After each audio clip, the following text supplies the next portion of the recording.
हरीश जी ने बताया एक गंभीर मुद्दे को लेकर दिल्ली के इस दफ्तर से यह प्रेस कॉन्फ्रेंस की जा रही है। जिस पार्टी ने जब दिल्ली के कमान को संभाला था और कहा था कि हम भ्रष्टाचार के खिलाफ लड़ेंगे, आज अगर पूरे भारतवर्ष में देखा जाए तो वही पार्टी कट्टर भ्रष्ट पार्टी के नाम से और सर्वाधिक भ्रष्टाचार करने वाली पार्टी के नाम से आगे आई है, और वो अरविंद केजरीवाल जी की आम आदमी पार्टी। आज सुबह से हमने अखबार में देखा है कि एक महत्वपूर्ण विषय दिल्ली एक्साइज पॉलिसी को लेकर बोलो, पीछे आवाज कर रहा है। कई खुलासे जो हैं वो खुलासे आज अखबार के माध्यम से हुआ है। आज अखबारों से मालूम पड़ा है कि 2 लोगों को रिमांड पे कर लिया गया है। ये बड़े बिजनेसमैन हैं, ये अरविंद केजरीवाल जी के दोस्त माने जाते हैं, मनीष सिसोदिया जी के खास हैं। हैदराबाद से इन बिजनेसमैन को गिरफ्तार किया गया है और इनके गिरफ्तारी के पीछे का मुख्य उद्देश्य है कि जो दिल्ली की आबकारी नीति थी, जो दिल्ली की एक्साइज पॉलिसी थी, और ये जो शराब घोटाला मनीष सिसोदिया जी ने किया है, किस प्रकार से परत दर परत ये परतें खुल रही हैं और ये 2 बिजनेसमैन के रिमांड लेटर को जनता के समक्ष पब्लिक डोमेन में मीडिया ने रखा है। आश्चर्य का विषय, मीडिया आज वो रिमांड लेटर चला रही है और उस रिमांड लेटर में 3 मुख्य बिंदु हमने अभी देखे हैं। मीडिया भी आज अखबारों में से छापा है मीडिया ने। मैं ये तीनों प्रश्न आपसे पूछूंगा और आपके माध्यम से आम आदमी पार्टी से पूछूंगा। इस रिमांड लेटर में सबसे महत्वपूर्ण विषय जो सामने आता है कि ये जो आबकारी नीति है उसमें किस प्रकार से एक बहुत बड़ा घोटाला हुआ और लगभग 2631 करोड़ इसका जो नुकसान है ये स्टेट एक्सचेकर को हुआ। और जब ये पूरा विषय एक घोटाले के नाते आगे आने लगा और सीबीआई की जांच इस पे बैठा दी गई, तो आपको जान के आश्चर्य होगा कि लगभग 140 मोबाइल फोन्स बदले गए। ये जो डिजिटल फुटप्रिंट्स होते हैं, डिजिटल एविडेंस होते हैं, इन डिजिटल एविडेंस को ढकने के लिए लगभग 140 मोबाइल फोन 34 लोगों ने बदला है, और इसमें एक्यूज नंबर 1 कोई है तो उसका नाम है मनीष सिसोदिया। आप सोच के देखिए, मनीष सिसोदिया जी और उनके जो मित्रगण हैं, मनीष सिसोदिया जी की जो टोली थी, जिस टोली ने मिल करके ये एक घोटाला, शराब घोटाला, दारू घोटाला, एक्साइज पॉलिसी का घोटाला किया, जब इस पे जांच बैठाई गई तो डिजिटल एविडेंस छुपाने के लिए 140 मोबाइल फोन बर्बाद किए गए। 140 ऐसे मोबाइल फोन बर्बाद किए गए और नए खरीदे गए ताकि एविडेंस मिट सके।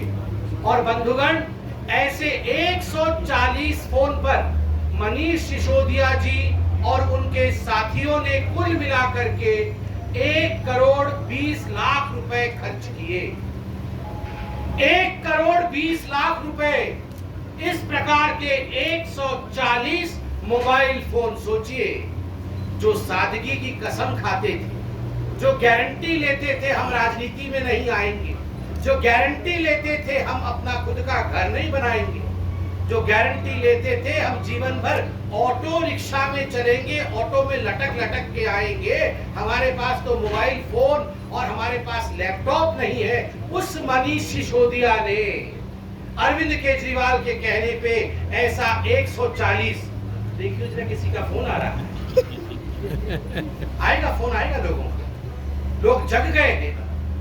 140 मोबाइल फोन इस तरह के डिस्ट्रॉय किए मनीष सिसोदिया जी ने। आप सोचिए, और केवल इतना ही नहीं, इसमें एक बहुत महत्वपूर्ण सवाल उठता है, nexus between the political persons, government officials and liquor manufacturers. और इसके अंतर्गत एक सवाल इस रिमांड लेटर में उठता है, जो कि मीडिया ने पूछा है कि ये जो आबकारी नीति थी, दिस एक्साइज पॉलिसी, ये आबकारी नीति दिल्ली सरकार ने कब डिक्लेयर किया, इसे पब्लिक कब किया? दिल्ली सरकार ने इसे 5 जुलाई 2021, 5 जुलाई 2021 को ये पब्लिक करती है। मगर आपको जान के वैसे आश्चर्य होगा नहीं, है इनका चरित्र यही। मई 31, 2021 को, एक महीने पहले, ये पूरी नीति की जो कॉपी थी, the copy of the whole excise policy which was declared on 5th of July 2021 was in fact leaked। इसे लीक कर दिया गया था, इसे दे दिया गया था पहले से ही मनीष सिसोदिया के मित्रों को, मैन्युफैक्चरर्स को और कार्टेल्स को। ये जो समूह था मैन्युफैक्चरर्स का, जो गोरख धंधा कर रहे थे मनीष सिसोदिया के लिए, उनको ये पहले से ही दे दिया गया था ताकि ये अपनी तैयारी पहले से करके रखे। आश्चर्य का विषय है, जो मैं आगे कहने वाला हूं उस पर आप गौर फरमाइए। आगे ये कहते हैं, it has been revealed that there are approximately 3,400 cases where the excise officials deputed to approve the stocks uploaded by the L1 wholesaler have approved the same between 10 p.m. to 7 a.m. whereas the official working hours as per excise department is 8 a.m. to 8 p.m. जो excise department है, ये जो आबकारी विभाग है, ये जब licence देती है तो ये लाइसेंस को अपलोड करना, ये होलसेल के विषय को समझना, उनको लाइसेंस इत्यादि देना, इसका काम ये सुबह होना चाहिए जब सूरज सर के ऊपर हो। 8 बजे सुबह से लेकर शाम के 8 बजे तक, 8 AM to 8 PM।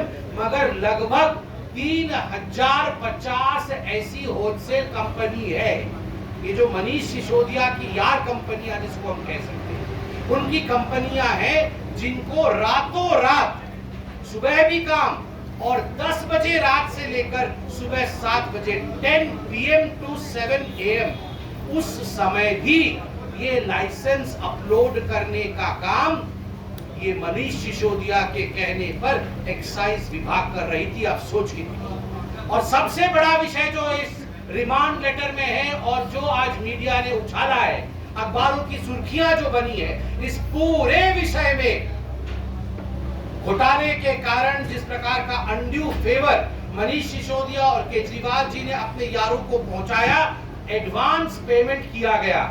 2 बिजनेसमैन गिरफ्तार हुए हैं और उनसे मालूम पड़ा है कि केवल 2 बिजनेसमैन से 100 करोड़ रुपए एडवांस पेमेंट लिया गया है। 100 करोड़ रुपए एडवांस पेमेंट। आप सोच के देखिए, 1 करोड़ 2 करोड़ 3 करोड़ नहीं, 2-3 करोड़ का ये तो मोबाइल फोन ही बदल लेते हैं। 100 करोड़ 2 कंपनियों से इन्होंने एडवांस पेमेंट लिया है, तो ये पूरा घोटाला कितना बड़ा हो। और इसी विषय को ध्यान में रखते हुए, क्योंकि मनीष सिसोदिया जानते हैं कि वो घिर चुके हैं, जब ये पूरा विषय सीबीआई में गया, जब इसमें जांच पड़ताल शुरू हुई, तो मनीष सिसोदिया जी ने अपने ही व्यक्ति, अपने पीए, अपने ओएसडी निखिल जी से एक चिट्ठी लिखवाई। और चिट्ठी भी मेरे पास है, ये चिट्ठी लिखवाई। ये चिट्ठी कब लिखवाई? ये चिट्ठी लिखवाया है 30 सितंबर 2022 को। और इस चिट्ठी में सिसोदिया जी क्या चाहते हैं? Honorable Deputy Chief Minister has desired the photocopies and the scanned copies in a pen drive of files and documents related to the formation of Excise Policy 2021-22 and related tender documents। जब ये सारे files excise policy के, ये सारे files जब CBI के पास, ED के पास चले गए थे, जब एजेंसीज इनका जांच कर रही थी, तो क्या आवश्यकता थी कि मनीष सिसोदिया जी अपने ओएसडी के माध्यम से इन फाइल्स की प्रति मंगाए, वो भी पेन ड्राइव। मनीष जी, यदि आपको फाइल्स की आवश्यकता थी, मनीष जी यदि आपको आवश्यकता थी कि आपने किस प्रकार से घोटाला किया है, वैसे आप तो जानते ही हैं, आप उसमें किसी प्रकार से फेर बदल करना चाहते थे, तो आप सीबीआई से फाइल मंगाते ना, आप ईडी को ये चिट्ठी लिखते। आपने अपने ही मंत्रालय को चिट्ठी लिखा कि फाइल हमें दीजिए, जिसको कि कानून मंत्रालय को अंततोगत्वा बंद करना पड़ा। This reeks of the fact that Manish Sisodia very well knew that he has committed corruption, he has committed a crime which is beyond what anyone in Delhi could have ever imagined, and that's the reason as to why he wanted the files with him so that he could change the notations in the file. But शुक्रगुजार हूं मैं इस देश के कानून का कि देश के कानून ने ये होने नहीं दिया। बंधुगण, बार बार भारतीय जनता पार्टी दिल्ली प्रदेश ने ये सवाल उठाए थे कि आपने किस प्रकार होलसेलर्स को रिटेल में आने दिया, आपने किस प्रकार कार्टेल बनने दिया आबकारी नीति में, और ये पूरा का पूरा खेल इलीगल तरीके से कार्टेल बनाने का था। कार्टेल का मतलब एक समूह होता है, एक ग्रुप होता है, और इस ग्रुप का काम होता है अपनी बेनिफिट देखना और स्टेट को चूना लगाना, टोपी पहनाना। स्टेट का पैसा कैसे इसके जेब में जाए, ये जो कार्टेल बना था, ये मनीष सिसोदिया जी के कहने पर कार्टेल बना था, शराब नीति के कार्टेल। और इस कार्टेल के कारण 100 करोड़ से अधिक रुपए मनीष सिसोदिया जी ने केवल 2 कंपनी से लिया है, और आपने बाकी स्टिंग ऑपरेशन इत्यादि देखा है। तो ये जो बहुत बड़ा घोटाला है, यह जिस प्रकार से अरविंद केजरीवाल और आम आदमी पार्टी ने किया है, आज यह प्रश्न भारतीय जनता पार्टी उठाती है। और अंत में मैं इतना ही कहना चाहूंगा, जहां तक गारंटी का सवाल है, जो वारंटी में है वो गारंटी क्या देंगे? जिन लोगों की खुद की आज वारंट चल रहे हैं, जिनके लिए आज करप्शन पे वारंट है, वो क्या गारंटी देंगे? जिन लोगों ने कहा हम सरकार में नहीं आएंगे, हम राजनीति नहीं करेंगे, गारंटी देते हैं वो अगले दिन पार्टी बना करके आए।